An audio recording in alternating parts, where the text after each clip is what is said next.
Hi guys, I'm Ashleigh, and today we're going to be kicking off day 2 of the 2022 Archaeo Gaming Conference with a little look into the mortuary culture and artifacts within Assassin's Creed Valhalla. So if you haven't figured it out from my accent already, I am from Australia. More specifically, I'm recording this in our capital city of Canberra, which is also the unceded lands of the Ngunnawal and Ngambri people. So I'd like to start out today by acknowledging the Ngunnawal and Ngambri people, who are the traditional custodians of the land in which this presentation is being recorded, and I pay my respects to their elders past, present, and emerging. I pay my respects to the elders of other communities in Australia and extend this respect to all Torres Strait Islander and Aboriginal peoples who may be watching this today or at any point in the future. Now, this is a pre-recorded presentation, as at the time the event is going live, I will have just arrived in Japan for a work trip. And unfortunately, it's not quite feasible to take my PC with me on the plane or my PS5. So I do apologize for pre-recording this, and hopefully I'll be able to be in chat. Otherwise, my socials were on the screen before. They'll also be on the same title screen at the end, and I'm sure the mods can drop them into chat below. If you've got any questions, ask me on Twitter, on Twitch if I'm on, send me an email, whatever. Yeah, okay, so let's jump into this a little bit. So a bit of background for the inaugural Archaeo Gaming Conference in 2020, I presented, the title of my presentation was called Myth and Legend, Exploring Mythologies Within Blockbuster Games.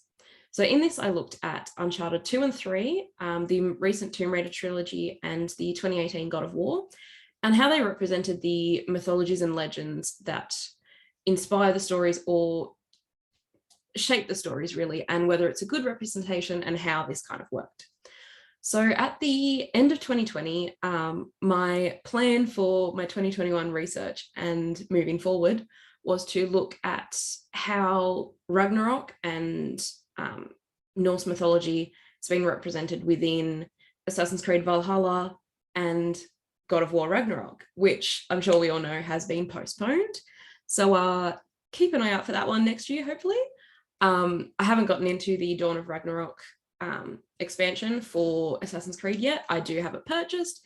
It's what I'm going to be jumping into when I get back from Japan. But I have almost completed the entire map of the main game. I've done the Irish expansion, the French expansion, and I do have about 190, 200 hours in game. So there is a lot of stuff to cover. So we're going to jump in, do a quick tour of a few different sites. I say quick, but it's like an hour and a half. Apologies. Having a look at a few different sites, how things are represented, have a look at some of the tombstones in game and how some of these things look, and how accurate is it, and how much has it been changed to suit the modern audience, and the impacts of medievalism within that. So this shot behind me is one of the churches that we'll visit in game and have a look at Quatford. I will tell you my love of this town in the game. But yeah, enjoy, and I will talk to you guys soon.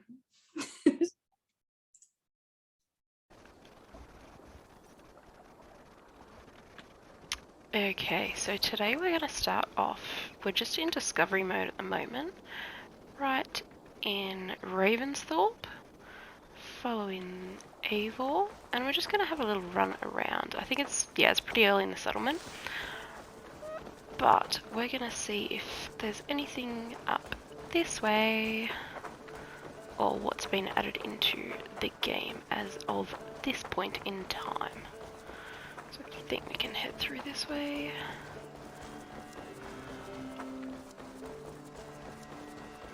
Have I gotten lost again? I've probably gotten lost again. Why do we always get lost? Somewhere over... Not over there, we go over here. Okay. So here we've got the base... Why is there a reindeer in the background? Deer? Antlers? Anyway, got distracted. So here we've got the base graveyard in the Ravensthorpe settlement, with nobody currently in here. Spoilers! Whoops. So it's pretty simple, And the Discovery Tour does a decent job of explaining these kind of circular burials marked out. We've also got some of the gods depicted here. I think we've got Thor there based on the hammer, possibly Freya, and another Thor. Yeah, that's definitely Thor with the lightning. Okay, so we've had a little look at this random shield there. Okay, so now we're going to jump in, have a look at what the codex says about these, because these are actually pretty cool. So, where are we? Not in trade and economy, not in art and culture, not in law and justice. This bioarchaeology thing kind of annoyed me a little bit, because the first thing it says is one way that bioarchaeologists study the past is through stable isotope analysis, which yes we do, but that's not the only thing we do. My housemates listened to me rant about this when I first discovered it. Anyway, let's move on from here. So the medicine part here is actually pretty cool. So it goes on talking about how sometimes religious things like relics and stuff could be used to help in terms of medicine, and that people could, says, they will be encouraged to fast, pray, or go on a pilgrimage, a religious journey for a religious remedy to some illnesses. And in the Discovery Tour, there's actually a pretty decent job of one of the kind of quests you do is collecting medicine or different things to be used as medicine, including honey, I think it was wormwood or feverfew, the dust of a relic, which was, I think in this case, a priest's finger bone, I think, and something else that I'm forgetting. Ale? Mead from the kitchens. Yeah, mead from the kitchens. So it also talks about the humours here, which we do know was a thing. So the connection between the elements and the humours. So the bile is connected to fire, or the yellow bile is connected to fire, the black bile is connected to earth, phlegm is to water, and blood is to air, which is an interesting take on things, now looking back, but I think that's pretty cool anyway. And I like that they've put that in the game as well. So somewhere up here. Yep, so I've got a bit more on the humours here. An excess in one's humour could also be repaired through its release, through the body, through bloodletting, leeches, etc, etc. I'm sure we've all heard those stories, and they're pretty popular.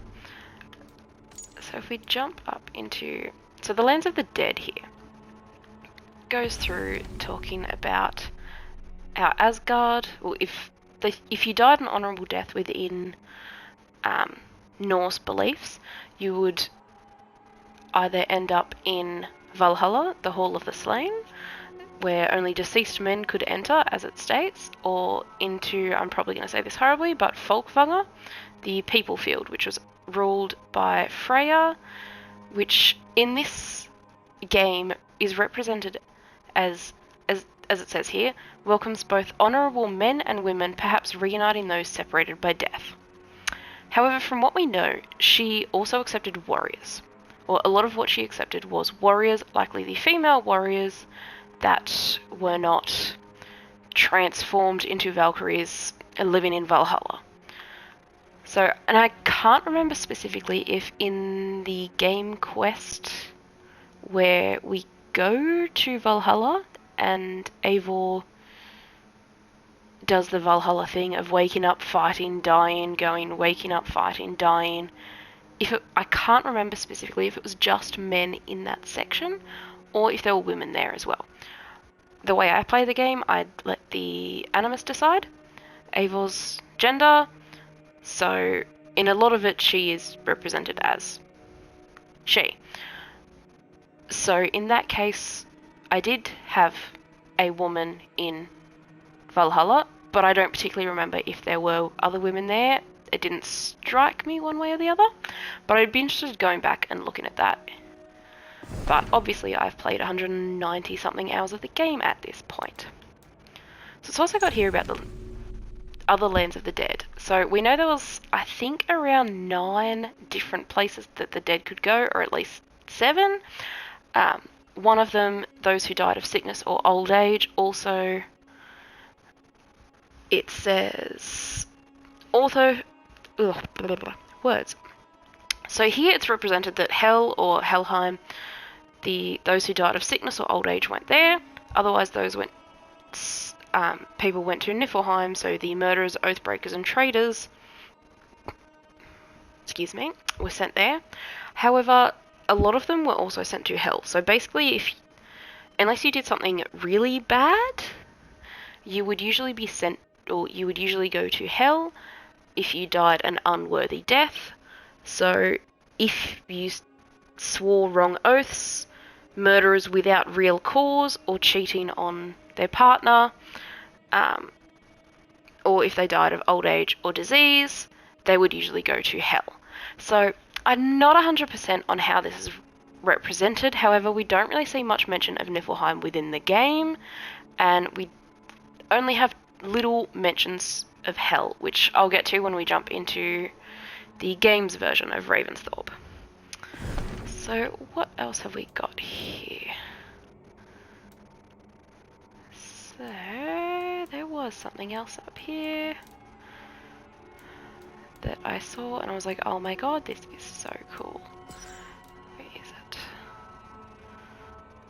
So we do see a lot of these like family stones throughout the game, which I'll try and highlight a few of them. I know there's some of them in Jorvik, so we'll have a look at some of those. And where are we? Somewhere up here, maybe. There's so many different things. What is an Anglo-Saxon? Oh my god, there's so many. Maybe I missed it. Let's go.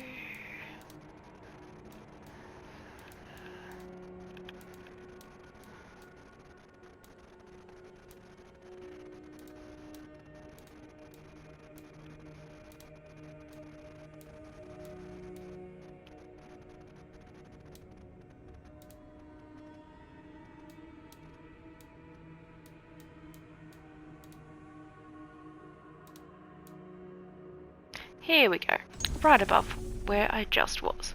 So it does show this like stone ship here that we see from Gotland in Sweden,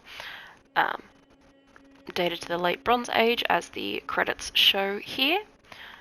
So we do see a lot of this in-game, and I'll try and highlight a few of the different areas. It was definitely in, I believe it was the Irish expansion, the Wrath of the Druids. There was a few of them, and I believe in the French expansion as well.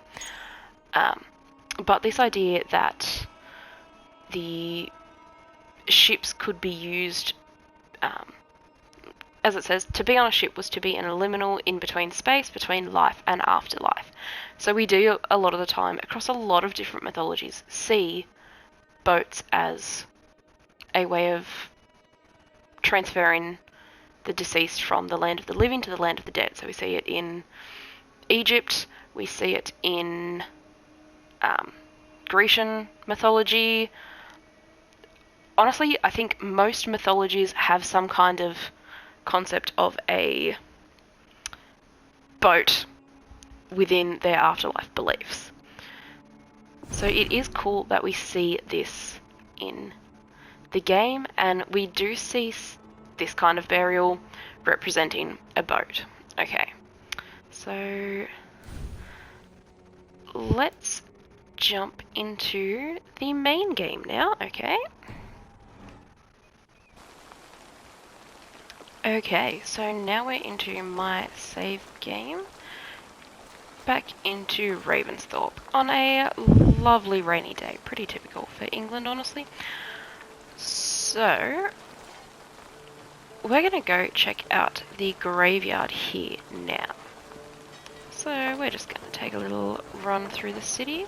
So we do have a few of the quest lines within the game taking place at Ravensthorpe that do deal with the deaths of different characters. So one of them is Doug, Doug,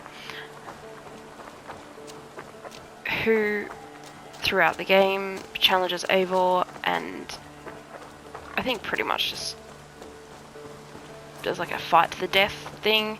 Whoever wins takes the seat of power, and in this you do beat Doug and you get the option whether to give him his axe or not and give him a worthy death. So by giving him his axe you enable him to go to Valhalla in the afterlife, and we can see Doug's grave here. So just jumping around, so we do still see some of these empty graves here, still marked out, not quite in the shape of a boat, but using that same kind of stone idea to mark the edges of the plots. So if we head over to Doug's grave here, so we do see some grave goods up here. Sorry, Doug. So we've got a shield, and I think that's a sword. There, nope, just a stick. Ah, nope, it is an axe. There is an axe there. A little bit rusted, which honestly fitting if nobody's used it. And we do have some lovely decorations on the stone as well, just with some flowers and some flowers on the grave itself. So within Norse beliefs, any grave goods would have served that were to serve the person in the afterlife would have had the same, or would need the same, to go through the same processes that the body underwent. So if the body was buried, then they would need to be buried with the individual. If the body was cremated, burned on a pyre, these objects would have been burnt too. But it's a nice little thing that we can identify this is Darg's grave, obviously without the speak to Darg thing here. That does kind of give it away, but so when we click on this, We think of you often, Dag. so you do get a few different things, Dag. Oops. I do hope Sigurd knows how much he meant to you. We are beyond the time of telling such things now.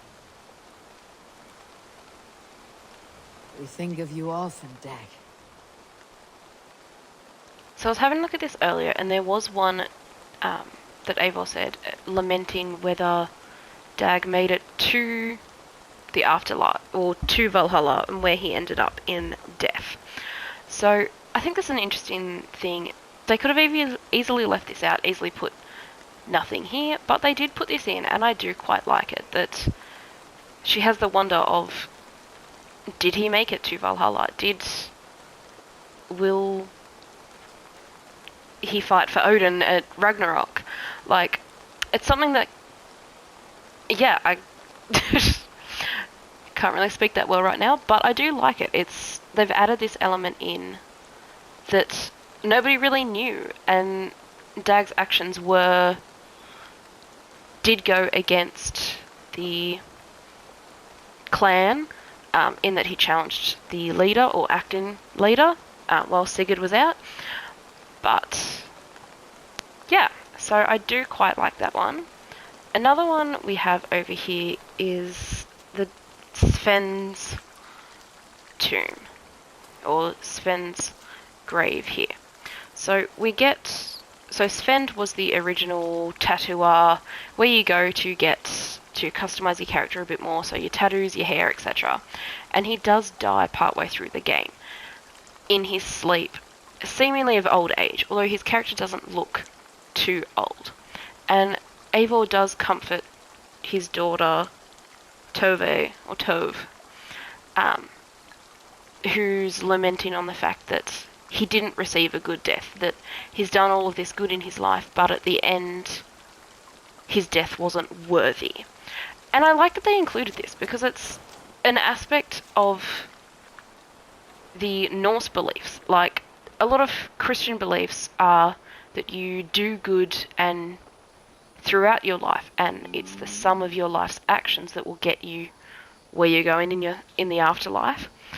While Norse was very much, if you died of old age or you died of illness, that wasn't necessarily deemed a worthy death, no matter what you did. And we'll get back to this a little bit later, that how this kind of changes between the everyday person. Granted, Sven had a pretty big role within the clan, but we do encounter a king up in, I believe it's Northumbria, who does die of illness, but his death is still treated that he's going to Valhalla. So we've also got an interaction here. Again, his tomb, or his gravesite's been decorated. We've got some nicely decorated stones around here. And Eivor does also get the option to speak to him. I'm sorry I was not here to see you off, old friend. When I close my eyes, Sven, I see your designs on the arms of gods. You have taught Tovi well.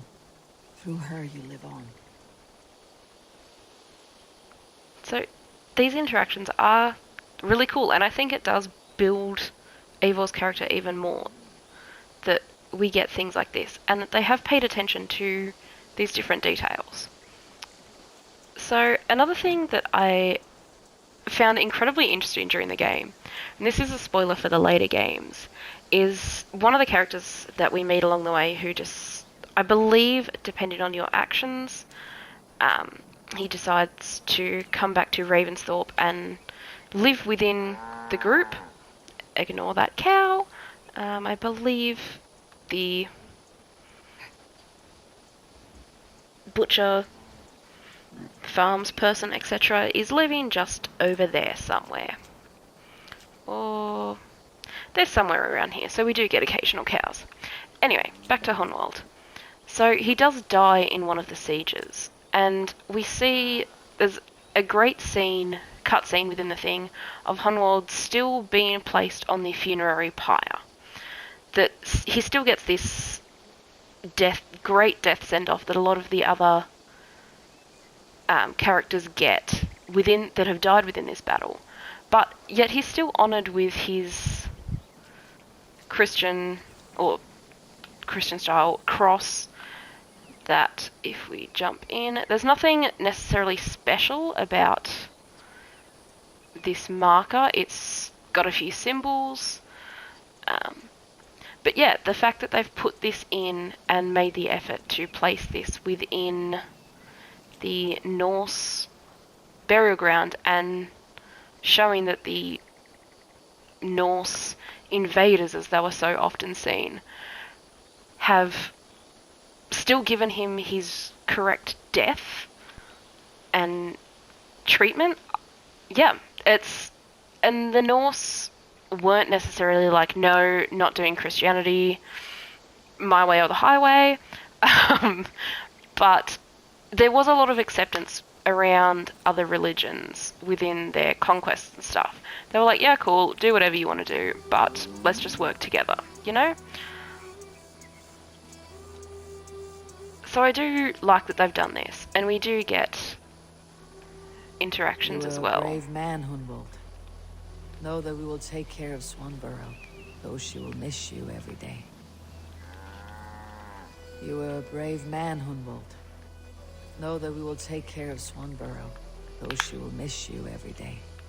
So we get the same speech action here, and there is a letter left here by Swanborough, who was his love, that he came to the town to live with, or that they decided to live here together. That, yeah, I quite like this. It's a really interesting little area, and it's seemingly accurate to what we know. It was a standard death scene with some type of grave marker. We don't really know if grave markers like this were common, but they do demarcate these areas to the modern player as somebody has died here. This is where they are buried. It's something that we in modern day associate with a burial. Someone is buried here. This is a graveyard. You don't need to know much about the culture to recognize that this is a graveyard, even though nobody's buried here. So, and it is put quite close to the main areas of the town, or of the village, but still out of the way because, I mean, look, decaying bodies smell. You probably don't want them right next to your food halls, honestly. Okay, so I think from here we're going to jump over and have a look at, I'm going to say this horribly, the Alchester Monastery over here. So let's head on over there.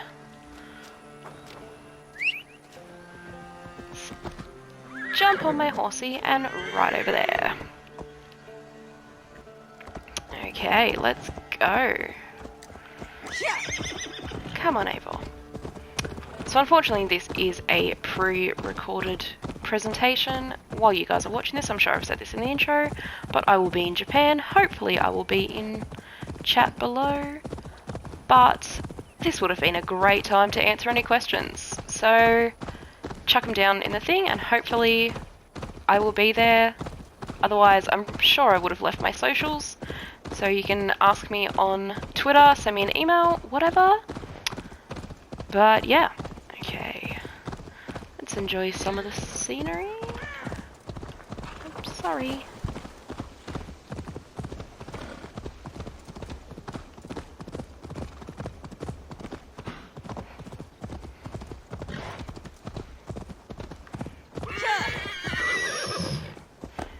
Over here. Let's go a little bit further. I cannot be bothered to go the full way around, so we're just gonna do the little cheaty path over here.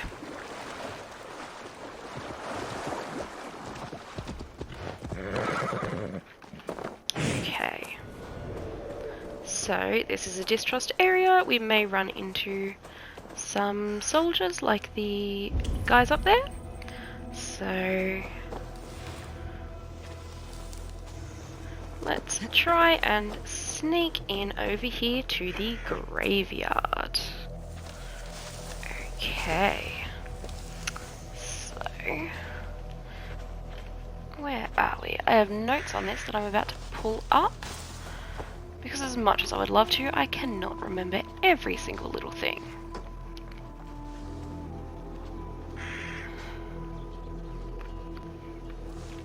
So over here we've got a few wooden crosses marking out graves, some burial, the mounds over the top.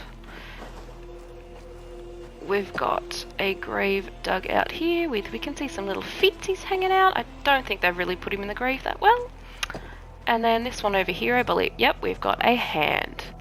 A single hand. Love that. So we've got one of the workers here, just digging this. We've also got a pile of bodies over here, so we'll have a look around. There are signs of disease within this area, which I think is kind of cool. So we've got a few of these bodies here in piles. Obviously they're digging several graves. We've got another guy with a shovel or a plough starting over here with a few smaller gravestones here. We've got a broken one here. A smaller, like, Celtic cross kind of symbol. So we do see a lot of the Celtic symbology around. And we can go, we'll talk about these gravestones in a second. But, so we've got a little crypt or something here that has a lovely pile of bodies in here. With some rats around, some bugs, So we'll come back in and we'll talk about this sarcophagus style tomb in a second. So we'll head out and talk about some of these grave markers here. So we do have some of these with the grave slabs on top, which were reasonably common, more for the wealthy upper classes that you'd see things like this, and the... Why are you still glowing over there, the soldiers? Anyway, ignore the guy whistling. So a lot of these kind of grave markers would have been available only to the elite, the wealthy, the upper classes of society. So these, even though we don't know much, because a lot of these things don't survive. What are you looking at? Anyway, so a lot of these things don't generally survive within the archaeological record, so we're not too sure, but these simple grave markers are a way to distinguish, again, to the modern player that this is a grave. Somebody has died and is buried here, or will soon be buried, or hopefully with the rest. Oh, sorry, sorry, didn't mean to trip you over. Please don't call the guards on me. Oh, hey, he even picks up his shovel and goes back to work. Love that. Okay, anyway, off on that slight tangent, let's jump over here. So we'll jump into photo mode so we can get a closer look. So this is the same style of grave cross that we see on Honward's grave. Again, very kind of simple, reminiscent Celtic knot symbology. We've got some agricultural symbology down the bottom. Nothing extraordinary. Yeah. So let's have a look at this one here again, that same kind of motif symbology. So this one here, we've got at the top here the Celtic cross style, with again with the knotting, but down here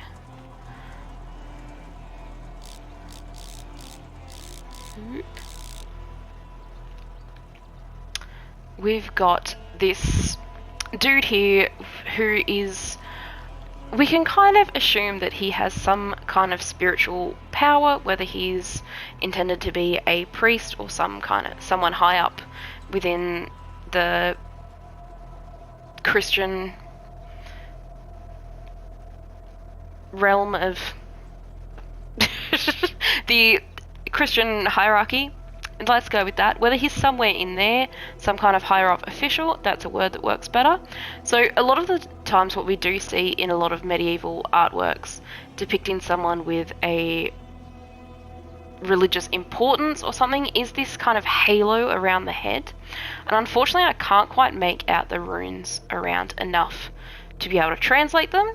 Also this gesture, I forget what it's called exactly, but it's commonly seen and used within different things indicating a religious higher power or reasoning. So we do see it within Roman things as well. I forget the exact name of it. I'll try and have a look and hopefully chuck it somewhere around here. But we do see it in quite a lot of things. It does have a lot of like cultic references as well. Yeah, so I do like that they've included this. So it's a few different things here that we've got to distinguish that this is a person of higher spiritual importance. So the runes above here, this one is written as, and I'm probably going to say this wrong, but Thul, which we can pretty much infer to be Thula, or which means wise man or sage. So this does also fit, so these grave markers being marked with this does also fit with that medieval Anglo-Saxon upper classes getting these tombstones kind of thing, that if this was a wise man, a sage, a priest, someone of higher knowledge, that he most likely would have had a tomb or a grave marker made of something a bit more solid than wood. Oh, hello Eivor. So I've got this one here, and we can also see this one here as well, right next to it, the exact same thing. So a lot of the time in game we do see a lot of these grave markers replicated, which I will get to a bit further on. But yeah, I really like this one. It fits with what we know. They didn't just slap runes on for the sake of it. They put things with an actual meaning and with actual historical basis in. So onto that. With that, this one over here again looks a bit more simple, but this does fit with a lot of medieval depictions of Christ being crucified. You do have this kind of simpler or simplistic image to us of him just with his arms out. We're very much used to seeing Jesus hung from his crucifix, wearing usually just a loincloth or something. But yeah, this is a very medieval style depiction of the crucifixion. And we've also got, I believe that's a lamb on the top there, which again fits in with Christian ideology. Again, we've got the Celtic knot sort of symbol, the intertwining. And this one here, first of all, the intricacies on this, I love it, so cool. We've got that same kind of Celtic cross up the top, but this here, the runes here, so I did translate this quite a while ago, so I can't quite remember what each rune exactly is. I'm taking a multitude of languages currently. So this one, the runes here translate to Kunbrug, who was the Queen Alcfrith of Mercia, roughly around 592 CE. So this is a reference to a real historical person that would have had a grave marker. This name was likely also used again and again, as a lot of popular and often royal names get used multiple times. But yeah, so again, they didn't just slap random runes on, they put runes with meaning, with historical basis, that fits the period and the region as well. So yeah, I love these gravestones. They are so cool running around seeing. So we'll run back into here, and hopefully now on this sarcophagus, you'll notice a few of these same similar motifs. So we've got a lot of these Celtic kind of things. A lot of these designs do appear on the other ones, so they have a lot of the time just reused the same design, which, understandable, you have a giant game. But on the corners here, we have that Thula inscription, again with that same depiction here. I'll get rid of the crosshair so you can have a bit of a closer look. But this does, and we'll see it in a number of this same sarcophagus in a number of other places around the map, that we do see this a lot, and yeah, it fits. I love it. It's a hidden detail that most people wouldn't notice, even most archaeologists playing. And unless you're going in, doing that close-up detail, like I was, going, ooh, pretty tombstone, let's have a look at this, you wouldn't notice it. And I love that they put so much detail into this. We've also got, again, you can see over here, just on the paintings on the walls, someone here, possibly Mary, possibly some other, maybe a regent within the region, with this same halo style feature around the head. Yeah, so we've got these faded artworks, some writing up there, some leaves coming through. The game's good. It's not perfect, but hey. But yeah, so a lot of this artwork, even though it is faded, it is pretty good. And this cross here, again, pretty recognisable to the modern player. It's a motif that we will all notice from different points. Oop, let's just jump over that grave. And let's head up the back around here. So we've got another one up here. This is likely an older section of the graveyard. again with the Christ being crucified motif here.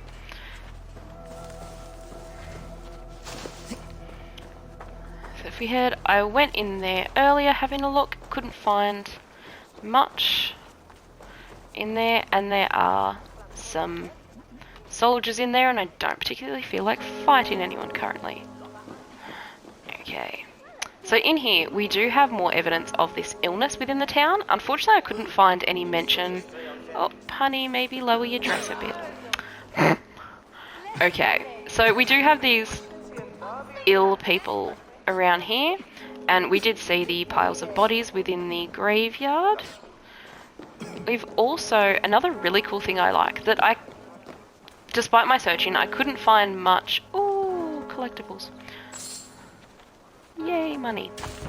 Anyway, sorry about that. I couldn't find much mention. There wasn't really many notes or anything around talking about the illness. I may have missed something, again, 190 hours. But one thing that I love over here, that I don't know how historically accurate this is, I've tried to have a look, not really sure, hasn't been much mention that I could find. If someone knows, please drop it in the chat below if this is accurate, or if it was just a later practice that came in with the plague in like 13th, 14th century. So we do have here, okay, someone praying, but we have a giant, photo mode, be nice to me. We have a giant pyre cremation attempt, burning the bodies of the ill. So this is something, even if it isn't a historically accurate practice, it is something that most modern players will recognise as something that is done with diseased bodies. Even, I mean, we see it in movies and stuff, bodies either being, or in movies like Contagion, whatever, bodies being piled into mass graves, or just burnt to get rid of the disease, stop the disease from spreading. Again, very reminiscent of general medieval thoughts and pre-industrial revolution thoughts with the burning of corpses, etc. Recognisable to the modern player. And also, I think it's a cool thing, like, someone went in and contorted all these bodies. I can't quite make out if any of them are in the pugilistic stance that we do commonly see within burnt bodies. They are kind of contorted in different ways. But yeah, that is one of the things that I love in this area. Okay, so... ooh, butterfly. Ooh, more butterflies. So, let's head over near... let's jump over down somewhere around here it was. Where's Oxenofoot? There we go. Okay, so let's travel over here and we're going to go have a look at some more graves. Okay, I just skipped a bit of the loading time, but now we are in Oxenofordia. I'm horrible with how you say these names. So yeah, let's head up to Eaton Barn, and I believe there is a crypt over there. Or I took some photos in a crypt up there. So let's head over there. Oh, distrust area. Oops. Please, no one recognize me. Aussie! Come on, Aussie. There we go. Let's head through here. Oh, move faster. Ooh, ooh, ooh. People have recognized me. People have recognized me. Ooh, no thank you, no thank you, no thank you. Oh, yay. Let's just stab some people quickly. Yay, sword. You get to hear my lovely commentary during battle.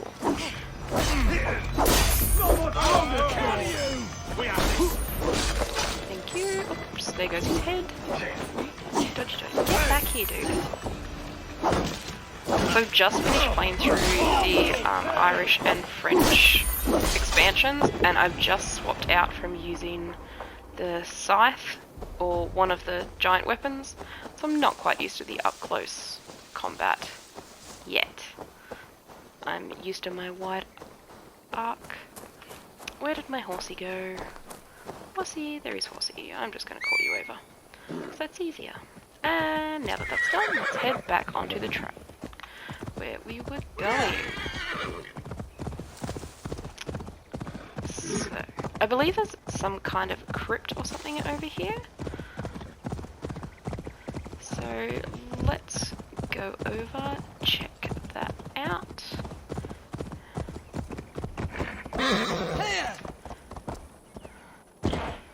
Otherwise, we might head to a different area. Ooh, horsies.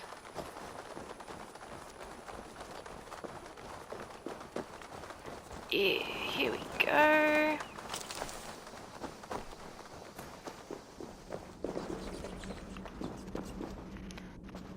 Let's light a torch to head through here, just to make it a bit easier for you guys.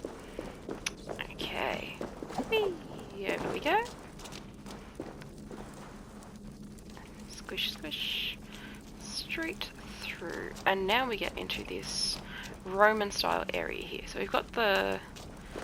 Has she loaded in properly? I think so. So we've got Roman style statues around here.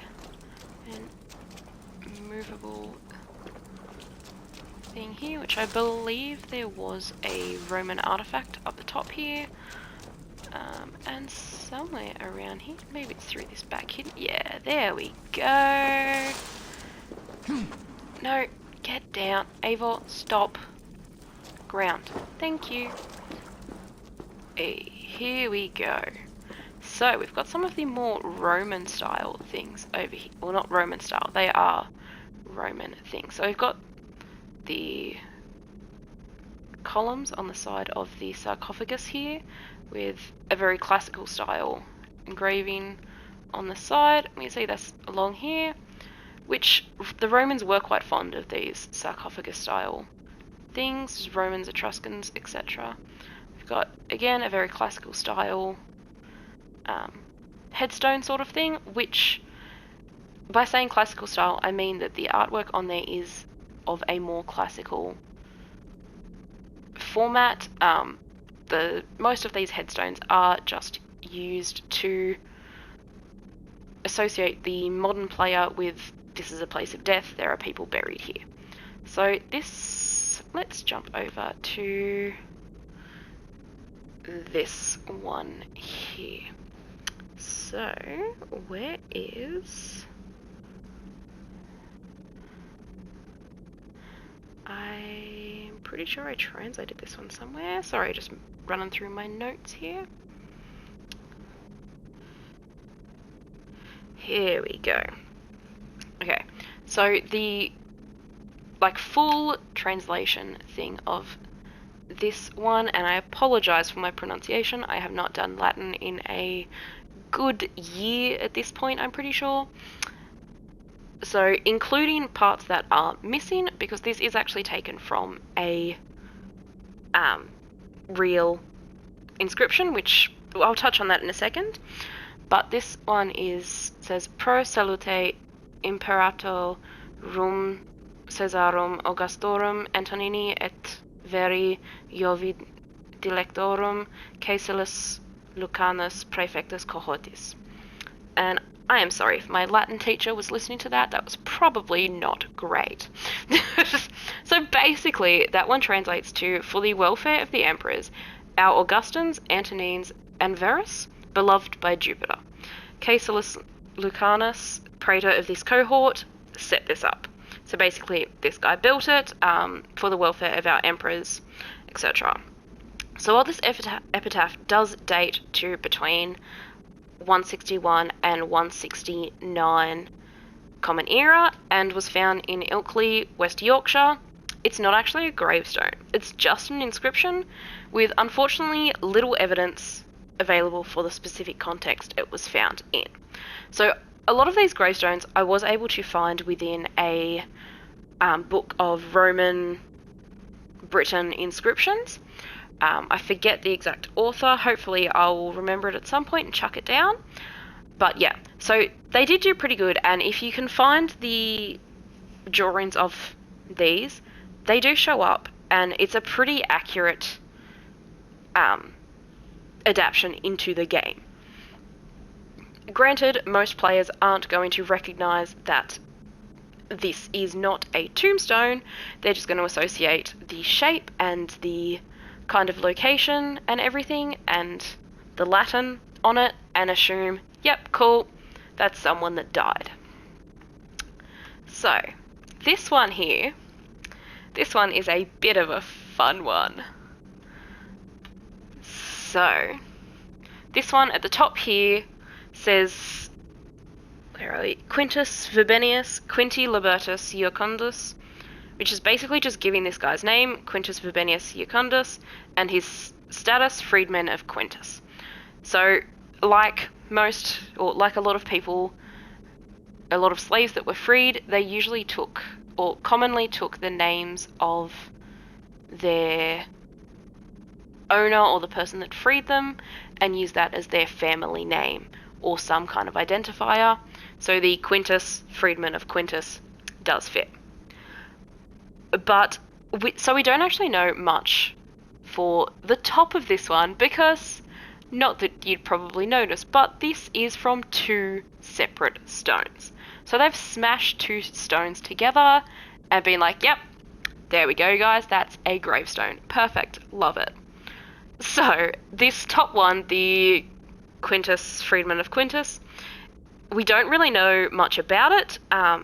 It's likely part of a boundary stone transported to Britain, and unfortunately within the database, there's no other Roman artifacts or information given with it.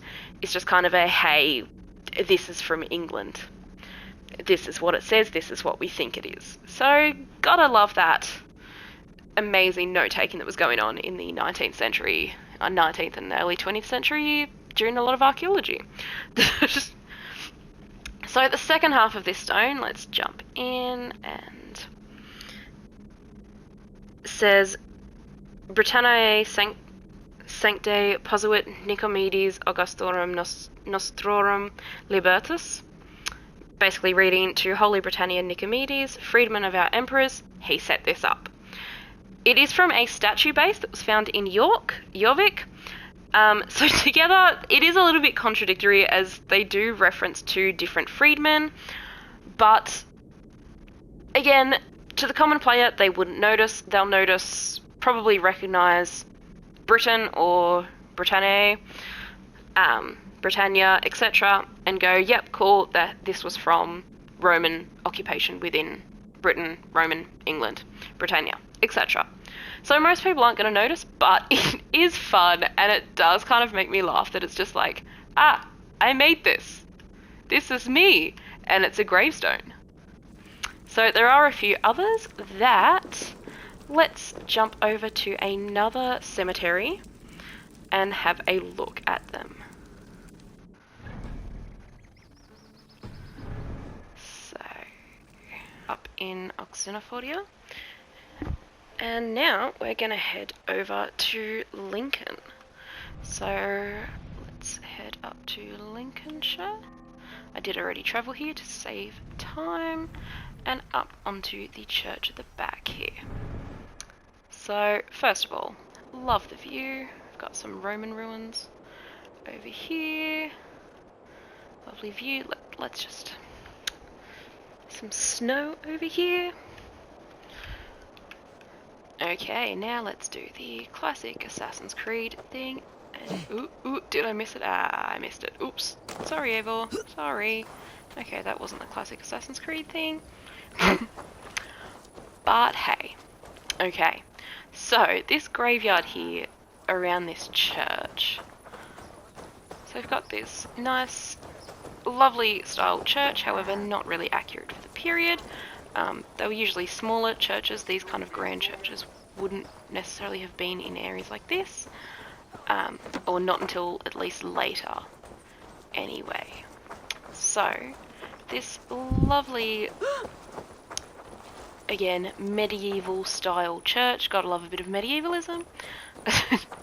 So we've also got a bunch of Roman tombstones in here, because I don't know if the developers could make up their mind at this point. They were just like, yes, tombstone, let's chuck it in.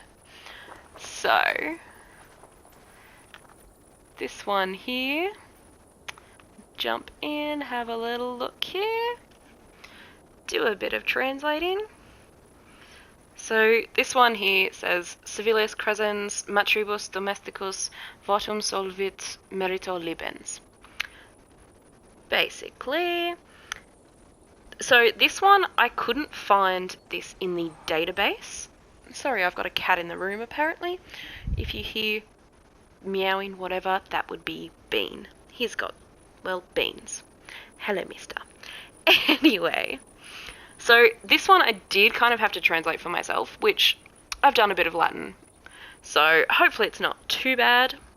So the votum solvit libens merito at the bottom, or the VSML as it was commonly seen, was often found in relation to deities and infers that one has willfully and deservedly fulfilled their sacred pledge to said deity.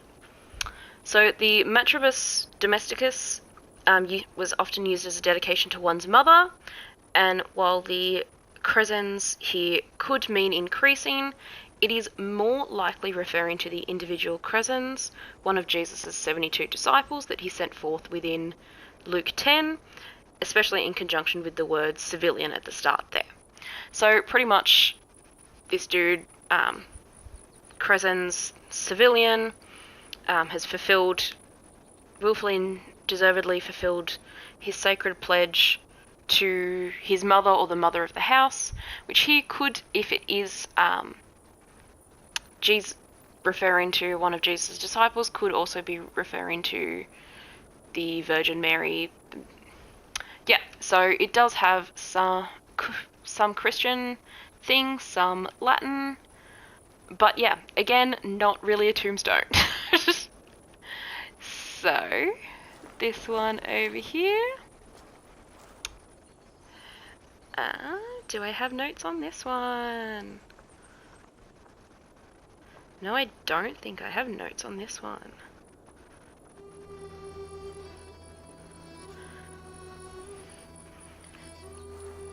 So here, again, talking about, just from looking here, talking about provenance. We've got some dates here as well, the CL.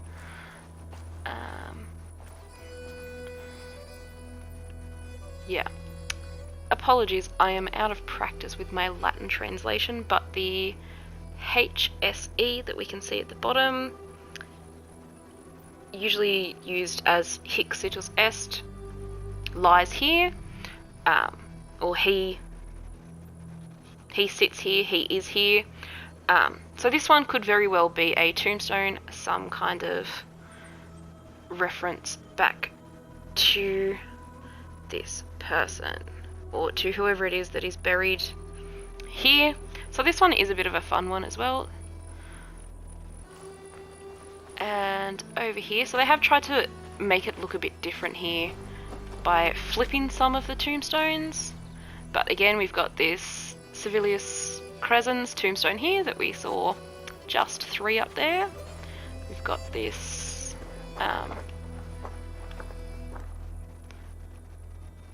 Provenance, he lies here one, also over here. We've got this one here, which this one I could find in the database, and it is in fact a tombstone. I quite like this one. So this one, wait, nope, I got this one confused. Sorry about that, guys. This one is the one that I spoke about earlier. The, where is it? For the welfare of the emperors, beloved by Jupiter, the praetor of this cohort set this up. There is another one somewhere hiding. This one, here we go, let's jump in. So this one is the one that is in fact a tombstone that I could find in the database. that reads Aulus Aufidius Pomptina Tribu Aulusa ex testamento Heres possit annorum LXX natus Athenis hic situs est, meaning roughly Aulus Aufidius Aulusa of the Pomptinian group, aged 70 years, born in Athens, as written in his will, or as dictated within his will, lies here. So this one is a tombstone. It's a pretty standard, typical tombstone. Yeah, I quite like this one, but as you will notice, we do see a lot of these tombstones repeating. So let's pick one of these tombstones, for example. Let's start up this end and go through and see how many times we can spot the same tombstone. So let's go with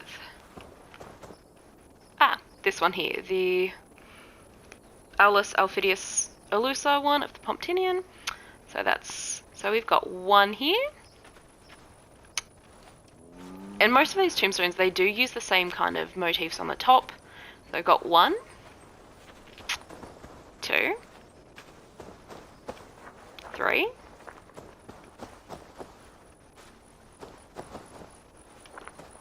4. I think this is a 5. Yep, that's a 5 there. This is a 6. We've got a 6th one. 7. 8. This looks like a 9. Are we going to hit double digits? That's 9. Oh, I think we're just missing out on the double digits here. Either way, in this small graveyard, we have this this gravestone 9 times. Which, I get, they're probably, like, it would be hard to accurately translate and accurately set out a number of tombs within the size of the game. If they were a major feature within the game, I would love to see more time dedicated to them. But we do see these same few stones over and over again. So, like this one here, we've got 1 here, 1 here. I believe that's one of them there. Yep. 1 there. So I think that's up to 4.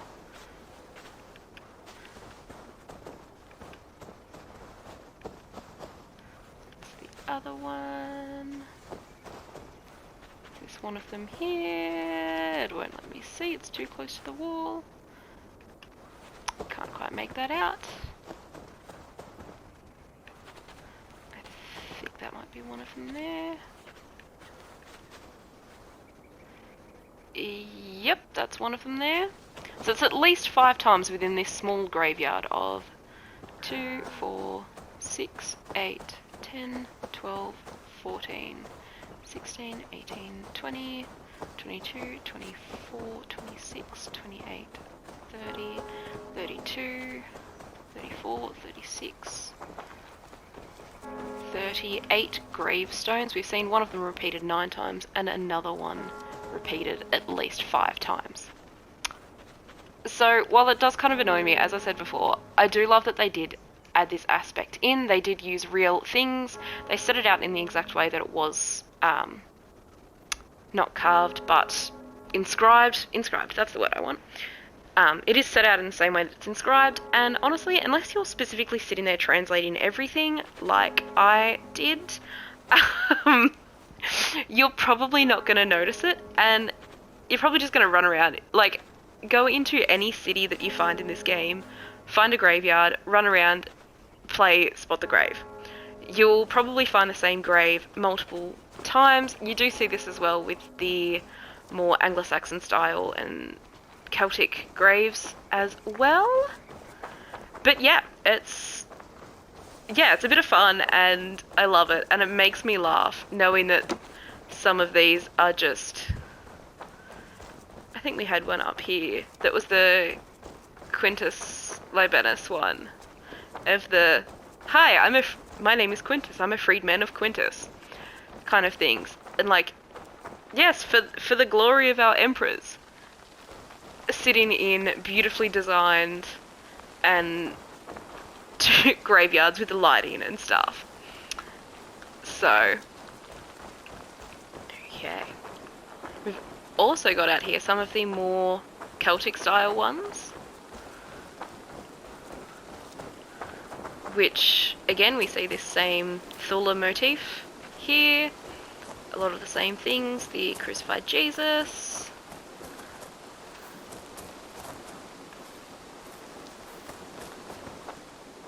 The Queen's tombstone here. Sorry, I have little shortened names for all of these.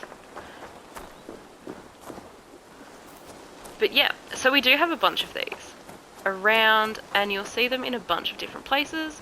You probably recognize them now and go, oh hey, that's what that is. Like a wise man or a man of great religious knowledge is buried here. So, and this one is a queen, or is referencing a queen, whether a queen was actually buried here. I was asked by someone last year when presenting a shorter version of this whether there was any distinction between male, female and children's burials, and there isn't really, or not that I've noticed. Not having looked too much into the distinctions between them, but there's nothing I can specifically see other than only on this, if you were to translate it, which would only be a small amount of people. And yeah, well now you guys know as well, and you can run around and have a look at these things. So, where else do we want to have a look at? Okay, let's head up to Jorvik, I think it was. Somewhere up in Northumbria, and check out the burial or the death pyre of a Viking king. So let's head over there. Okay, so we're now over in, I'll pull up the map for you guys. So we're now over in Snottinghamshire, which I'm sure I pronounce horribly, up in Hemthorpe here. And we're gonna head up to Odin's Rest and check this out. So during the Snottinghamshire quest lines, we meet Hemminger Jarl and his son. I forget his name, but the son we grew up with, we're friends with, or I say we, but as Eivor, we grew up with and was friends with, and unfortunately Hemminger Jarl did pass away during the game. So while he has great military prowess, if I can figure out how to get out of this city, that would be helpful. Apologies for that, losing my train of thought there. There we go, there's an exit up there, perfect. So as he does this, Hemminger Jarl does have like great military deeds and things behind his name, but unfortunately does die of illness, which according to, or old age / illness / I think it's implied that he's gone a little bit mad near the end there. Who are you? Let's talk to you. You have seen what was needed? I have. More than enough. Ooh, that's a little bit ominous. Okay, anyway. So his death does have a bit of a dilemma within it, as even though he did great military deeds throughout his life, he's not going to Valhalla because he didn't die in battle and he didn't really achieve a worthy death. So, but he's still treated to a boat burial, or he's burnt within a pyre of a boat, which we'll go have a look at around here. So a lot of these boat burials were usually reserved for those more upper class elite, as well the size of the boat did. And has this boat just disappeared from the game? I swear there was a giant boat up here. Where did it go? Anyway, in the game, we come across a giant boat up here that is prepared for his death. And in a difference to Doug's grave goods left behind that weren't treated in the same manner as his body, meaning they won't serve him in the afterlife, Eivor and a number of other, not officials, but different people from around the country and the area leave grave goods for him that are burnt within his funeral pyre here. So we get this, which means that the items that were placed in there would have served him in the afterlife. Even in hell, they would have accompanied him. And yeah, I think that that's a really cool thing that they added in. And as well, as part of the quest line, Eivor has to choose which or what gift to give him and what to inscribe it with, to give it meaning and to pay her respects and the respects of the Ravensthorpe clan to Hemminger Jarl in his death. So yeah, I think it's a really fun part of the game, and I'm kind of mad that this giant boat burial was gone, but it was from here, like all the way down to about here. We had, this area here was full of people. We've got, you can still see some of the people over here dancing, because it was a celebration of life. So this here, we do have a bit of, ooh, okay, I may not be as mad as I was, okay. I love it when I find stuff. So this here, sorry, Hemminger Jarl, this is likely his, or a slight burial mound here for Hemminger Jarl. It's likely that his boat burial that was up here, all the like ash, etc., his remains were transported here and buried again within this, or demarcated within stones as the shape of a boat, again carrying that afterlife, life, liminality, crossing the boundaries thing. So, wow, I love this. I love this even more than I did. Okay. So we've got someone mourning over here and someone else over here. So it is likely that he was buried here. I'm sorry, dude. And this giant mound that I don't remember being here before. We've got numerous people mourning around, but also celebrating. Celebrating his life, celebrating the great things that he did. We've got one over here with no one mourning. It's likely that this was someone beforehand. Oh, sorry, we've got one person mourning behind a rock here. But yeah, so this is cool. I love this. It's a very typical example of a Norse burial for a king or a official. The Jarl, which is kind of like a lord. It does cover that in game anyway. That he did have this big boat burial, funeral pyre send off, and then has been buried likely over here. I love that. Okay, so now we're going to go have a look at some of the different sites that we see in game that you'll probably recognize from real life, and we're going to go have a look and see what things we can have a look at within that. Just a quick little look just to finish us off for today. So let's head over there. Okay, so we've now jumped over to East Anglia. So just in terms of the map, we've gone from somewhere over here. Nope, up here. Yeah, up here. All the way down over to here. So let's hopefully we don't miss it this time. Yeah, the classic Assassin's Creed thing. And where we're heading, some of you may have figured out where we're going, but where we're heading, there is currently, I think it's bandits there. Either way, it's occupied, so we will have a bit of fighting. And once again, I apologise for my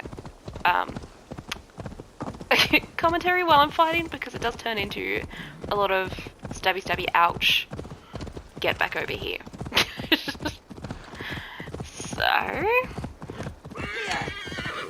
Again, if this was live, this would be a perfect time to answer questions. Bear with me a moment. Sorry, dear.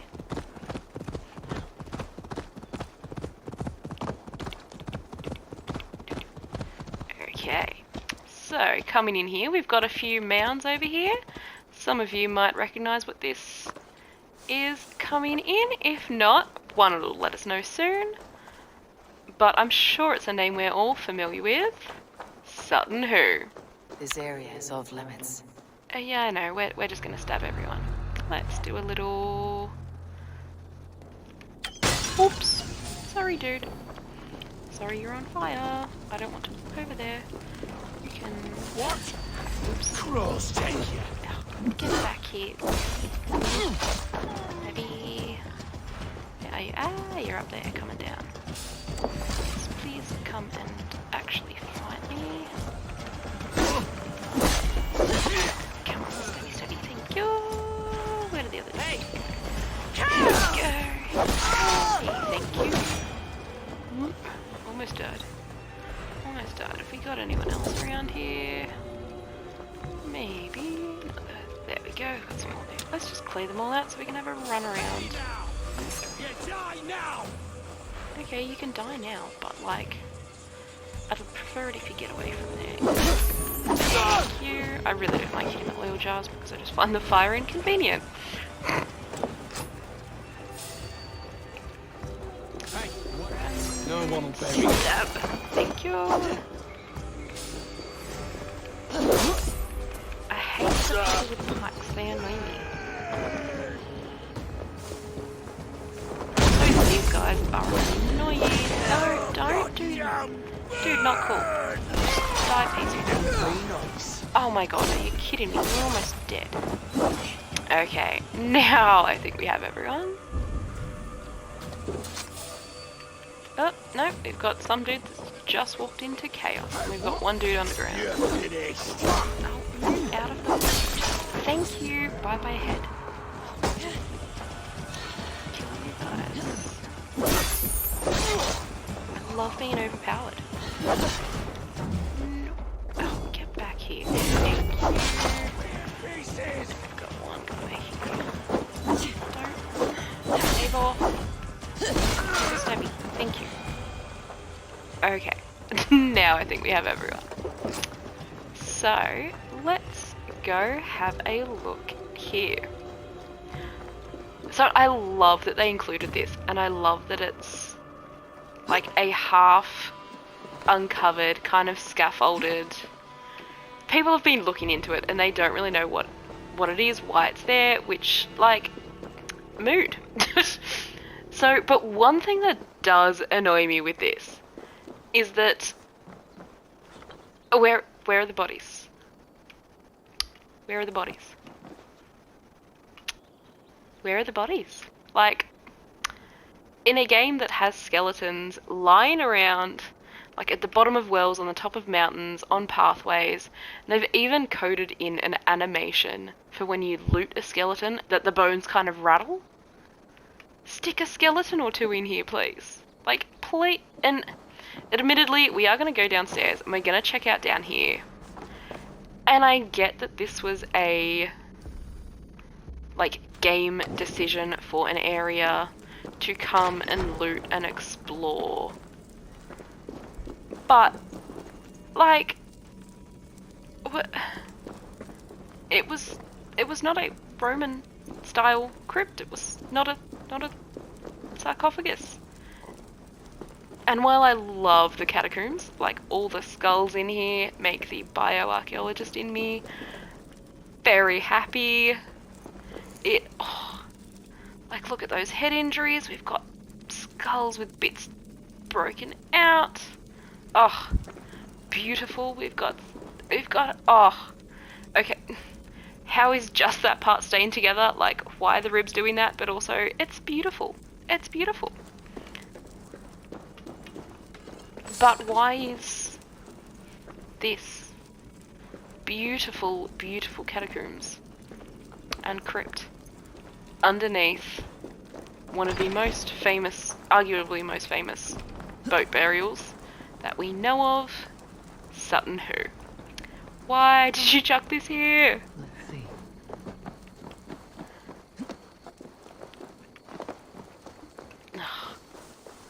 It annoys me, but I love it because they put it in the game.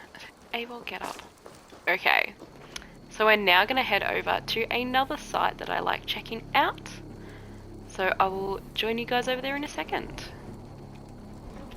So, oh, there's a bear. That's not going to be fun. Anyway, we are now over in Hamptonshire, and we're probably about to get attacked by a bear. Yep. Sorry. Sorry, bear. Sorry, buddy. You won't be free. Sorry. Okay, well. Anyway, let's get back on with our exploration.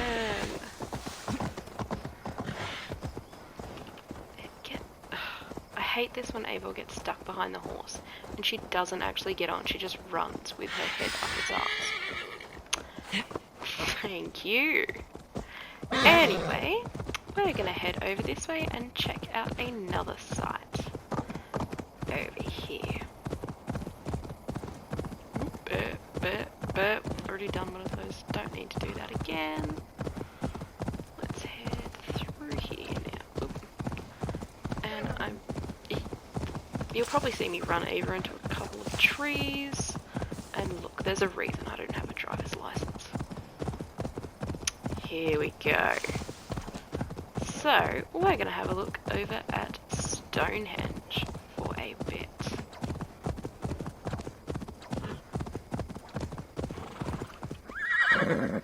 So, the one thing that I love that they've done about this is that they haven't given us some crazy explanation to do with the animus or the whatever they're called, the beings that Aletheia is, that Cassandra and Alexios were descended from, the reason that they're a thing. We've just got this kind of angelic mythology, with the Nephilim being the children of angels. But yeah, this is the thing across all of the standing stones. But they haven't done anything crazy. They haven't. They've left it as the kind of mystery that we know it as. We don't really know what it is. If we get... Survey the area, Sunan. So there's not much around. There's not many burial mounds or anything around. It's pretty flat, but it is a fun place to check out.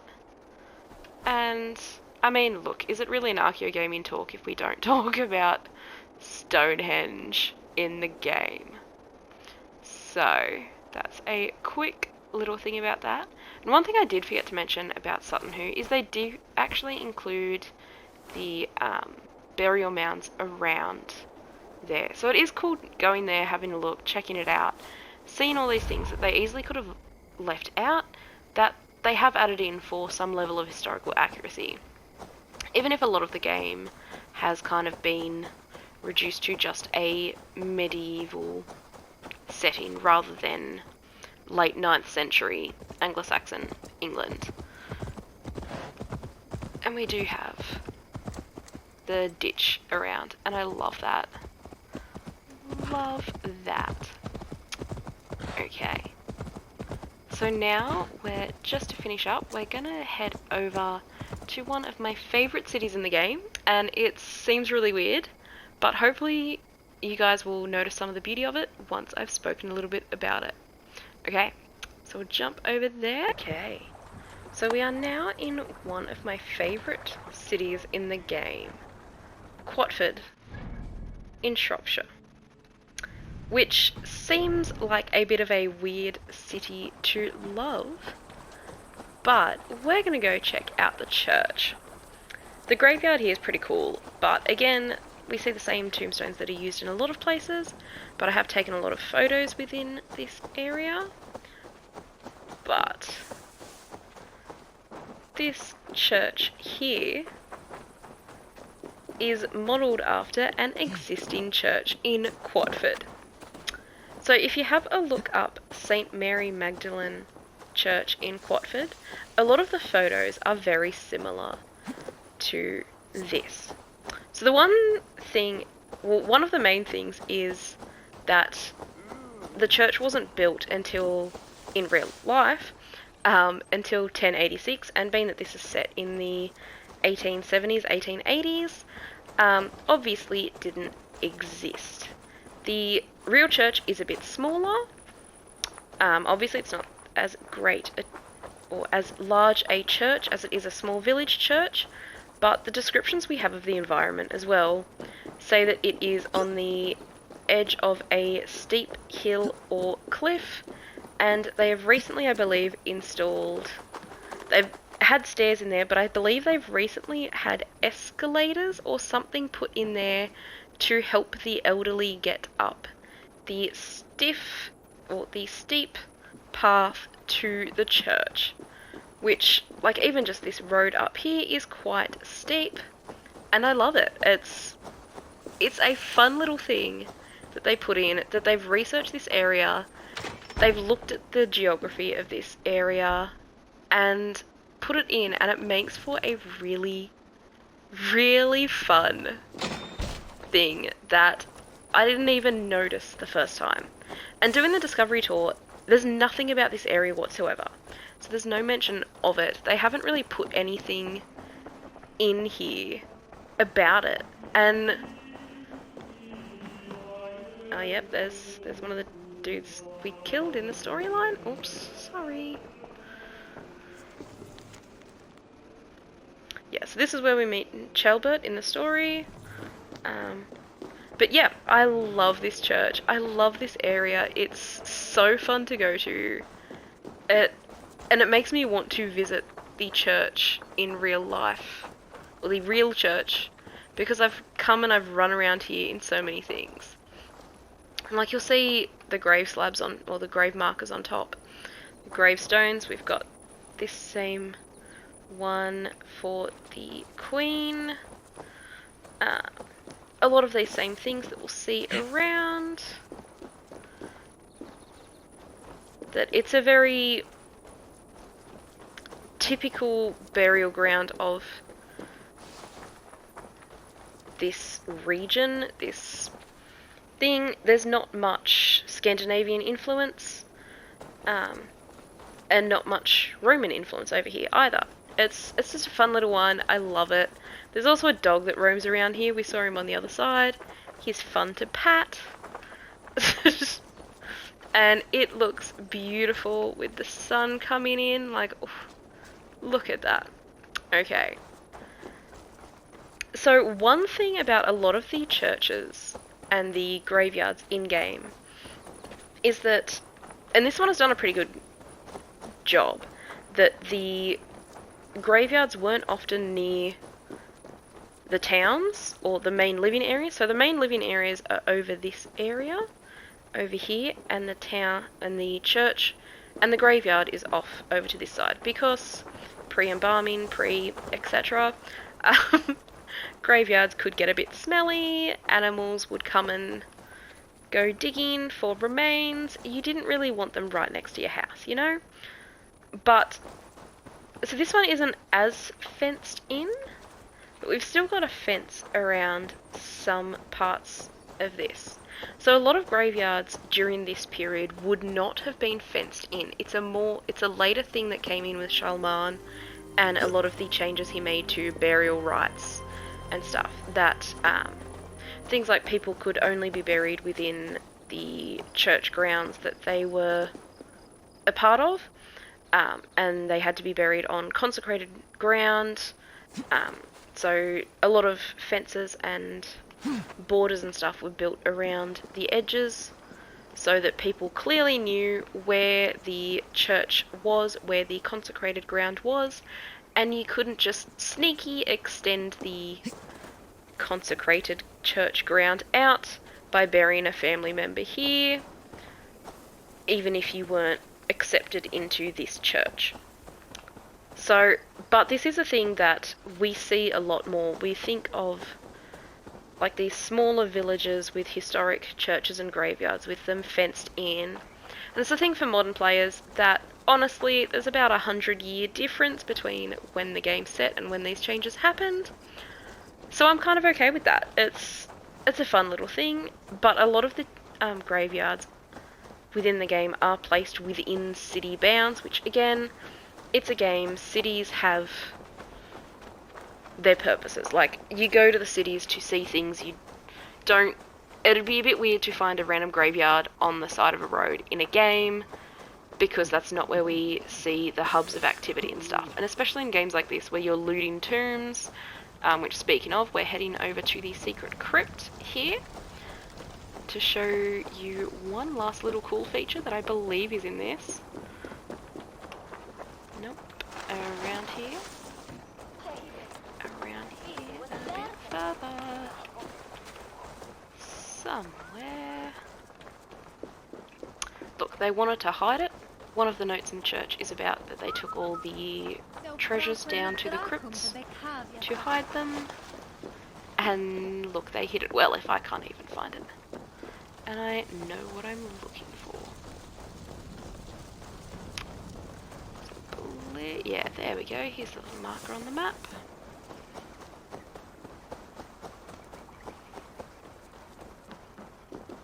So, we're gonna head into here.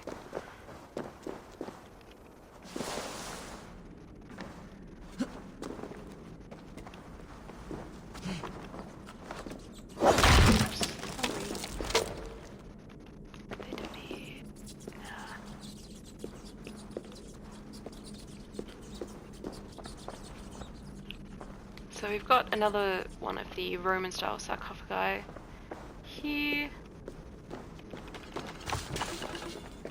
A grave marker for, again, the Queen, that's in pretty good condition. A altar over here, and where they kept some of the armour.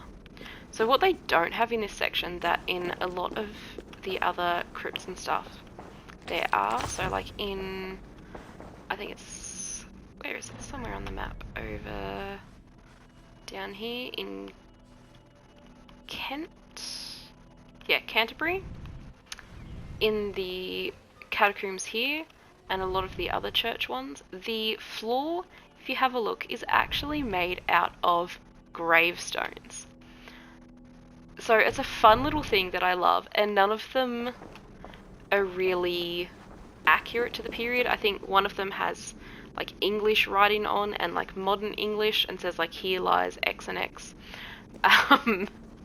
aged X years. But yeah, it's a fun little thing, and honestly probably was likely to happen because of the reuse of resources. So you'd see stuff like that around. Reusing things is pretty common, especially if you have a excess of grave markers, which again in this period that wasn't really, because it was limited to usually only the wealthy. But yeah, so that's a fun little tour of Assassin's Creed Valhalla and some of the mortuary culture and the representation within the game. Yeah, there's a lot more I could probably talk about, but we'll leave it here for today, and I hope you've had some fun listening to me ramble. I hope you've learnt something, and yeah.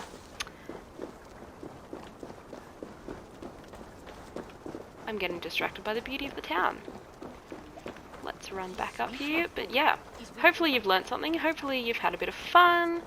Hopefully you've taken something away. Hopefully in running around the game yourself you'll notice things and go, haha, that isn't actually a grave marker, or hey, that's not actually accurate. And notice some of these little things that have been put in the game. So, yep, my name is Ashleigh, and I hope you enjoyed my talk today. Let's end with a view of the church with its steep walkway. And thank you for listening. I will hopefully be able to jump on and answer any questions you've got now, Otherwise, send them to my Twitter or whatever other socials I leave. And yeah, enjoy the Archeo Gaming Conference and all the exciting presentations I've got coming up after mine. Thank you guys.